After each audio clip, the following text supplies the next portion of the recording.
እስቲ ሰሞኑን ደግሞ ጠፍተን ነበር ከዚህ ከቲክቶክ መንደር። እስቲ እንመለስ፣ ቢያንስ ሀሳባችንን እንገልጽበታለን። ምንድን ነው ደግሞ ሰሞነኛው የኢትዮጵያ ትኩስ ዜና?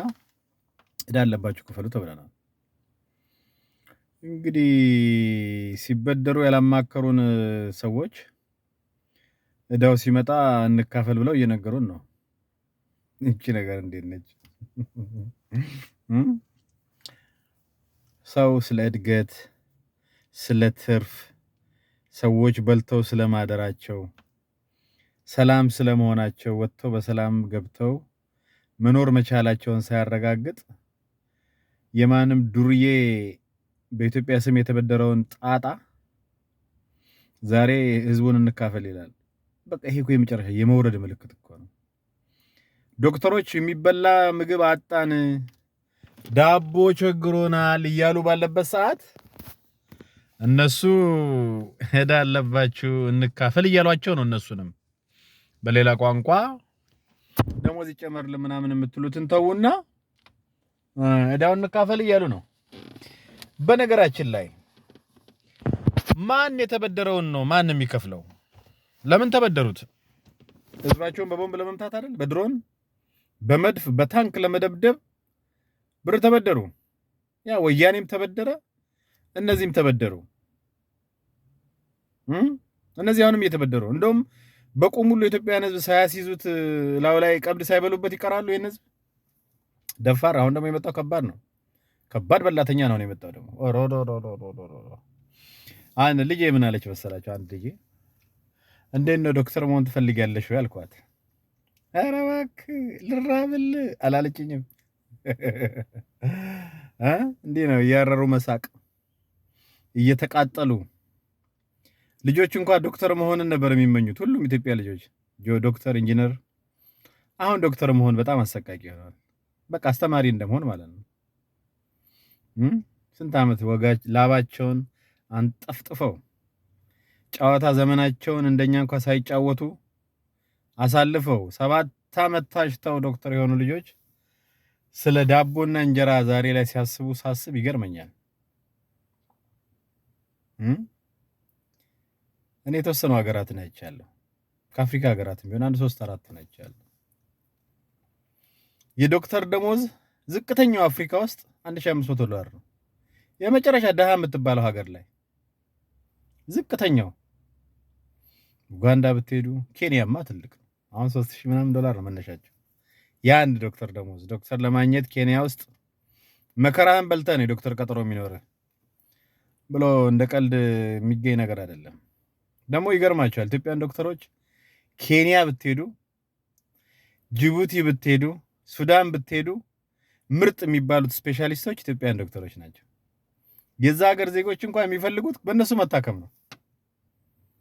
እና እነዚህ በሌላ ዶክተሮች የሚቀናባቸው የኢትዮጵያ ዶክተሮች ናቸው ዛሬ ዳቦ፣ ምግብ፣ የቤት ኪራይ ብለው የሚያወሩት። ቅንጡ ኑሮ እኮ መኖር የነበረባቸው ሰዎች ናቸው። እናውቃለን ሁላችንም። የሕክምና ዶክተር ለመሆን ሰነፍ ተማሪ የሕክምና ዶክተር መሆን አይችልም። እንግዲህ አሁን የግል ኮሌጅ ይሰጥ እንደሆነ አላውቅም። እኔ እስከማውቀው ድረስ ጎበዝ ተማሪ ከ3.5 በላይ ያመጣ ከ4 ወይ 4 ያመጣ 3.8 3.6 ያመጡ ሰዎች ናቸው ዶክተሬትን የሚያገኙት። ዶክተርነት ቀልድ አይደለም። ግን ይሄው እንደምታየው ዶክተር ሽሮ ይበላል። ሰነፉ ደግሞ ምንም የማይሰራው ለመንግስት ስላጨበጨበ ዩቲዩብ ላይ አፉን ሲከፍት ስለዋለ የአንድ ዶክተር ደሞዝ የሚሸፍነውን ለአንድ ጊዜ ምሳ ለአንድ ቀን ይጠቀምበታል። ይቺ ናት ኢትዮጵያ። እና ይሄን መጠየቃቸው ደግሞ ኃጢአት ሆነና ቦታ አልተሰጠውም። የገረመኝ እሱ አይደለም። ኃላፊነት የጎደለው መንግስት ማለት ይሄ ነው። ሰዎች ሐኪሞች የሥራ ማቆም አድማ አደረጉ ማለት ከባድ ውድቀት ነው እንደ ሀገር። በእርግጥ ያው የመሪነት ሌቭላችን ይለያያል እያንዳንዱ ሀገር። የኛ ደግሞ ትንሽ እንደምታውቁት በጣም ስፔሻል የሆነ ኬዝ ያለበት የመሪ ሲስተም ስላለን በሽተኞች እየሞቱ ኢመርጀንሲ ክፍል እንኳን ሰው ሕክምና ማግኘት እያቃተው መንግስት እነዚህን ሰዎች አሸባሪ ህገ መንግስቱ ያይፈረደበት ህገ መንግስት አለ። ይሄ ዝም ብሎ በጩኸት ሁሉ የሚፈርስ ምነው እንዲፈርሶ እኮ ቢያልቅ እኮ ቢገላግለን መልካም ነበረ። ምናምን አደረጉ፣ መንግስትን ለመጣል አሰቡ፣ ገዋን ተለብሶ አራት ኪሎ አይገባም የማይሉት የለም። የመንግስት ሚዲያዎች፣ የመንግስት ዩቲዩበሮች እንደዚህ አይደረግም። እየሞተ ያለውስ በዚህ መሃል ሆስፒታል ደርሶ ሕክምና ሳያገኝ የሞተው ህዝብ ተጠያቂው እኮ መንግስት ነው። ይህን እንኳን ማገናዘብ አይችልም። ዶክተሮቹ ናቸው ብሎ እኮ ሊያወራ ነው። አሁን እናንተ የሞታችሁት ለሟች ቤተሰቦች ልጃችሁ፣ ሚስታችሁ ወይ ምናችሁ የሞተው ዶክተሮች በፈጠሩ ችግር ነው ሊል እኮ ነው። አያችሁ አይደል? ኃላፊነት የጎደለው ማለት ነው። ኬንያ ውስጥ እኮ 15 ቀን ነው ደሞዛችን ይጨመር ከ1500 ወደ 3000 ይደረግልን ብለው ስራ ያቆሙት። 15 ቀን እናደርጋለን ስላሉ ነው በ10ኛው ቀን ደሞዛቸው የተጨመረው። ማሰብ አለ አዛ የሰው ልጅ ቫልዩ አለው። ኢትዮጵያ ውስጥ እንደለ ቢያልቅስ ምን ችግር አለ? ችግኝ ይተከልበታል። እውነቴን ነው። በጣም የሚገርም መሪ ነው ያለን። ሰው ሲሞት እሰይ በሉ ብሏል። ኢትዮጵያ የነበረው ወደ ምን ይቀየራል ነው ያለው። ኧረ እባካችሁ እንደው ፈጣሪ እንደው ህሊና ይስጠውና ምን ልላችሁ ነው። በአጠቃላይ ኢትዮጵያ ውስጥ እየሆነ ያለው ነገር ያው ትቼው ነበር ደግሞ አያስችለኝም፣ ተመለስኩበት። ደስ አይልም።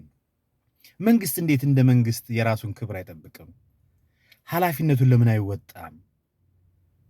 ዶክተሮች ስራ ስላቆሙ ከስራ አባረር ያለው በላያቸው ላይ የቅጥር ማስታወቂያ አውጥቻለሁ። ምን ማለት ነው? አሁን እንደው ለየትኛው ልጆቻችን ነግረው እንደዚህ የምናሳድጋቸው? አሁን ተጣመው መቼም ምጻሌ በቴሌቪዥን የሚወራው እውነት ነው የሚመስለው። የፈረደበት ቲቪ ደግሞ አለ፣ እሱን ያለ ማታ ማታ እና እንደው ምን ይሻላል? ኧረ ምንድን ነው የሚሻለን? ዶክተሮቹ የመብት ጥያቄ ያቀረቡ ግን የሚለጠፍባቸው ታርጋ አሳፋሪ ነው። የተለመደው ነው። የህዋት የእንጀራ ልጅ አይደል ብልጽግና። በቃ የአባቱን ተግባር የፈጸመ ነው።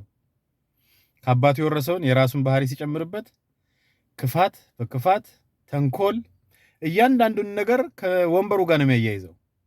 ራበኝ፣ አይ ስልጣኔን ለመንጠቅ ነው። የሆነ ነገር ቸገረን፣ አይ 4 ኪሎ ልገቡ ነው። እንዴት እንደዚህ ይኖራል ግን መንግስት? ይህ እኮ እውነት ለራሱ መከራ ነው። ቁጭ ብለው ነው የሚያድሩም ማለት እኮ እንቅልፍ የለም።